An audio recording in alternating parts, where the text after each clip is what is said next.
بسم الله الرحمن الرحيم كسو دوادا برنامجka سويال oo ah barnaamij cusub oo hadahan oo kale aan ugu talagalay in aan ku qaada dhigo amuuraha la xiriiro gargaarka bini'aadanimo iyo waliba waxyaabaha qarsoonsiraha qarsoon dad lagu dulmiyo ama dad yaan lagu dulminin taasi waxa ay sahlaysaa dadka dhammaan ku xiran YouTube-kayga inay fahmaan amuuraha cadaaladda mar walba nolosha gundhig inay u tahay isla markaasna la haaban karo had iyo jeer haddii cadaaladda la sameeyo wanaag in uu imaan karo haddii cadaalad darro la sameeyana xumaan fara badan in ay iman karto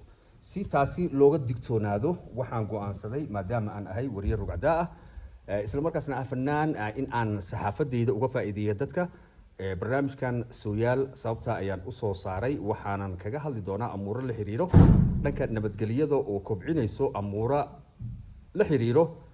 shakhsiyan dad la dulmiyey oo uu ka mid yahay aniga qudhayda 1980kii waxaa la sheegay Soomaalidu inay u ruqaansatay xagga iyo inay isdaba istaagto fanaaniinta Soomaalidu waxay ahaayeen kuwa indha u ah bulshada Soomaaliyeed isla markaasna dadka ka baraarujin jiray had iyo jeer wanaag in ay qabtaan marka isqabqabsigii 1980ka bilowday waxa ku looltamay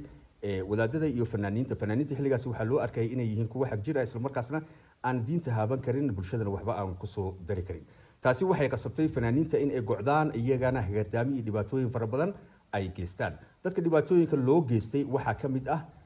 nin la yiraahdo Ibrahim Cali Cismaan oo haatan lagu magacaabo Yuusuf horeyna qabiilkiisa uu ahaa Bartire haatanna lagu soo xiriiriyay qabiilka Garre oo uu sheegay inuu yahay qabiilkiisa Garre isla markaasna Mandheera uu degan yahay ninkan waxa la sheegay xabsiga Mandheera in lagu xiray 1991 bishii 8aad waxa laga qabtay baa la yiri Kismaayo xaylad military ayay ahayd baa la yiri maxaa yeelay dagaal sokeeye ayaa socday beelaha Hawiye iyo Daarood ayaa hirtamayay marka jarnaalada Daarood ayaa qaarkood kamid ah ayaa waxa ay u nuglaadeen baa la yiri dhanka dirta markii ay cagajugleysay isla markaasna ay sheegtay in ay dhabarjibin xoog leh sameynayaan taasi ayaa keentay jannada qaarkood Kismaayo maamulayay in ay dhiibaan ninkan Ibrahim Cali Cismaan oo qabiilkiisa Bartire Waciis Macallin Cabdi Waciis ahaa Xasan Cabdi ahaa haatana la yiraahdo Yuusuf oo Garra si ku meel gaar ah u joogo sabaha Garra si ku meel gaarka uu joogo waxa la ii sheegay markii laga qaaday 1991 bishii 8aad Kismaayo waxa lagu qaaday baa la yiri markab ay dawladdu lahayd markabkaasna waxa kabtan ka ahaa baa la yiri nin dir ah isla markaasna waxa loola kicitimay baa la yiri dhanka iyo Somaliland ninkani waxa la sheegay in lagu xiray xabsiga Mandheera isla markaasna uu ahaa ninka dawladnimadii iyo waliba bajetyada dhaqaalaha dawladnimada Somaliland yagleelka ahaa asixinayay muddo 27 sano ama 30 sano ayaa waxa uu ku xiraa baa la yiri xabsiga Mandheera ninkani 2016kii ayaa la soo siidaayay Nairobi ayaan ku arkay marka ninka run ahaantii waxa uu ahaa aniga aabahay waan garan waayay inuu aabahay yahay waan dareemay laakiin waan garan waayay waan weydiiyay qabiilka uu yahay wuxuu ii sheegay Yuusuf in la yiraahdo isla markaasna uu yahay Garre marka taasi waxa xirigiisa ka dambeeyay baa la yiri fanaaniin ka gadooday wadaadada isla markaasna markii loo xagjiriyay in aysan iyagu iyo ubadkoodaba aysan ansax ahayn ayaa waxa ay keentay in la isku meel guuro maxaa yeelay aniga stand 5keygii waxaan xasuustaa waxa la igu soo diray galaas fanaaniin ilmahooda ay dhigtaan anigu fanaan ma aanan ahayn xilliga iyada ah marka aanan ogeyn isqabqabsiga fanaaniinta iyo dadka diinta u dhuunduleela ka dhaxeeyay marka gabadhii keentay halka iyada macallimad ayay ahayd waxay ahayd dadka diinta inta badan oo macnaha u dhow walow fanaaniinta diintu aysan ka dheereen laakiin haddana dadka diinta lagu xagliyay ayay ahayd galaaskana waxa ku jiray ilmo fanaaniin ah oo qaarkood hooyooyinkooda ay macallin yihiin waxa ka mid ahaa islaan la yiraahdo Maryam Wabay oo wiilkeeda la ii sheegay hadeertaan in uu iskuulka dhiganayay walow hadda magaciisa aan sheegin marka Ibrahim Cali waxa la soo siidaayay baa la yiri 2016kii waxaana lagu soo attach gareeyay baa la yiri Soomaaliland ay ku soo attach gareysay qabiil Garre la yiraahdo oo degan Mandheera maadaama meesha uu ku xiraa xabsiga ahayd Mandheera la yiraahdo Soomaaliland ku taalay haddana Mandheera ayaa lagu soo attach gareeyay intaan waa la durxulayay baa la yiri ma fududaanin asaga in la ogaado amaba ehelkiisa lala xiriiriyo sheekooyinka socday Ibrahim Cali Cismaan ilmihiisa waa America ayay jiraan madaxda dadka countiga Mandheera maamulo ninka soo dhaweeyay ee lagu soo xiriirshay ayaa iyaga waxay iska xalliyeen ama iska dhaadhiciyeen in ilmihiisa ninka dib loogu soo celiyo markaasna ay istusiyaan taasina waxay cadaaladda ay wax u dhimaysaa waxaanan toos ahayn ayay ahayd fanaaniinta xagjirnimo maadaama la riixay waxay qasabtay xumaan walbo oo caalamkan ka dhacda fanaaniinta Soomaalida in ay ku yeeshaan waxa igu maqaal ah Axmed Gudane in fanaaniin ay dhaleen waxa igu maqaal ah kuwa kale magacooda aan sheegayno fanaaniin inay dhaleen marka Ibrahim Cali Cismaan hadda loo yaqaan Yusuf qabiilkiisuna garan yahay waxa la ii sheegay fanaaniinta xarigiisa in ay ka dambeysay laakiin sabab fara badan loo soo xiriyay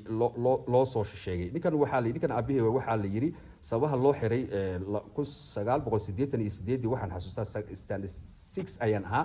tartan ayaan waxaan ku leeyahay degmada wadajir waxaan tartamaynay iskuulka aniga aan dhiganayay ee Cali Xuseen la yiraahdo iskuul CD la yiraahdo ayaa tartamayay iskuulkayga ayaa koobka soo qaaday alla fadligiisa su'aasha koobka lagu soo qaaday aniga ayaa iska lahaa marka amuurahan intaan aruurnay waxa leeyahay meesha laga dabagalay su'aashii koobka aad ku soo qaaday iskuulkaaga aad u soo qaaday ayaa laga dabagalay ardayda haday iga dabagalayaan arday la mid ah oo galaaska la dhigta ayaan ahaa iyaga ayaan guul u soo hooyay maxaa keeni kara marka amuurihii markii ay dadka siyaasadda adoorisa isweydiiyeen amuuro kale oo waaweyn ayaa ku jira ayay dhaheen laakiin taa iyada galaaska marmarsiimo noqon karto Ibrahim Sitos waxa loo soo cadeeyay in uu haatan Madheera ku sugan yahay magaciisa la yiraahdo Yusuf qabiilkiisuna garan yahay horena loo oran jiray Ibrahim Cali Cismaan uuna ahaa aabihi Xaaji Dalboole ayaa la oran jiray marka madaxda garra hadii ninkaas uu jiro waxaan ogeysinayaa in si toos ah ilmihiisa waa ay joogan si toos ah loogu soo wareejiyo si marka iyada ay noogu fududaato inaan u kicino inaan u baxno dalka Mareykanka maxaa yeelay ilmihiisa iyo oridiisa hore waa American fanaaniinta xirtay waxaan u sheegayaa qofka fanaan inta uusan noqon in uu wax barta ayaa ku run haday diin noqon lahayd iyo haday maadi noqon lahayd fanaaniinta hadii lagu xantay xarigiina ansax ma aha guurkiina waa qabyo ma ahayn in ay diinta u yaacan wada ayaa la siiyay dadka hiraada ayay isdhaheen waa looga leexday wadada maanta xumaan oo idil ayaga farax kula jiro maxaa yeelay tan iyo Soomaaliya iyo caalamka markaad eegtid fanaaniinta Soomaalida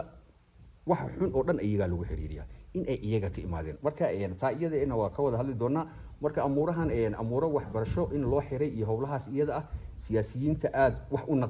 naqdiyo shanta qaaradood markii aan eego kuwa Mareykanka ha noqdo ama Afrika ha noqdo waa ay diidaan amuuro kale ayaa ku jira la yiri madaxda reer Mandheera beesha garre waxaan ka codsanayaa Ibrahim Cali Cismaan Xaaji Dalboole nin loo yaqaano darawal ayuu ahaan jiray dowladda Soomaaliya ayuu u shaqeyn jiray mar wasaaradda xanaanada xoolaha u shaqeyn jiray xilliga ugu dambeysana wakaalada biyaha xamar ayuu u shaqeyn jiray 30 sano lagu haystay Soomaaliland xabsiga Mandheera iyaga lagu soo attach gareeyay in ay si fudud loogu soo dhiibaan marka koowaad marka lagu soo attach gareeyay waxa habooneed in ay ilmihiisa iyo reerkiisa iyo qabiilkiisa ay la soo raadiyaan 7 sano ayaa 2016 ayaa ka soo wareegtay aniga markii ugu dambeysay Ibrahim waxay ahayd 2018 anoo istaal ka soo baxay oo marka iyada ahaa marka hore lug ayaan ka fadhiyay caafimaad ayaan is aragnay kadib Mandheera ayuu ku noqday marka madaxda sharafta leh ee reer Mandheera waxa ka codsanayaa Ibrahim ubadkiisa waa ay joogan Kenya qabiilkiisa waa uu joogaa bartira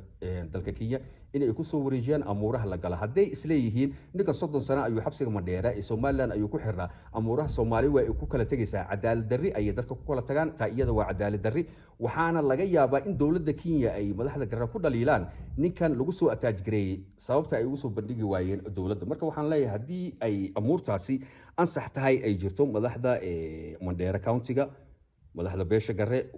labadeeda garab waxaan ka codsanayaa in ay si toos u soo wareejiyaan Ibrahim Cali Cismaan Xaaji Dalboole qabiilkiisa bartira yahay Wacees Macallin yahay Cabdi Wacees yahay Xasan Cabdi yahay haatanna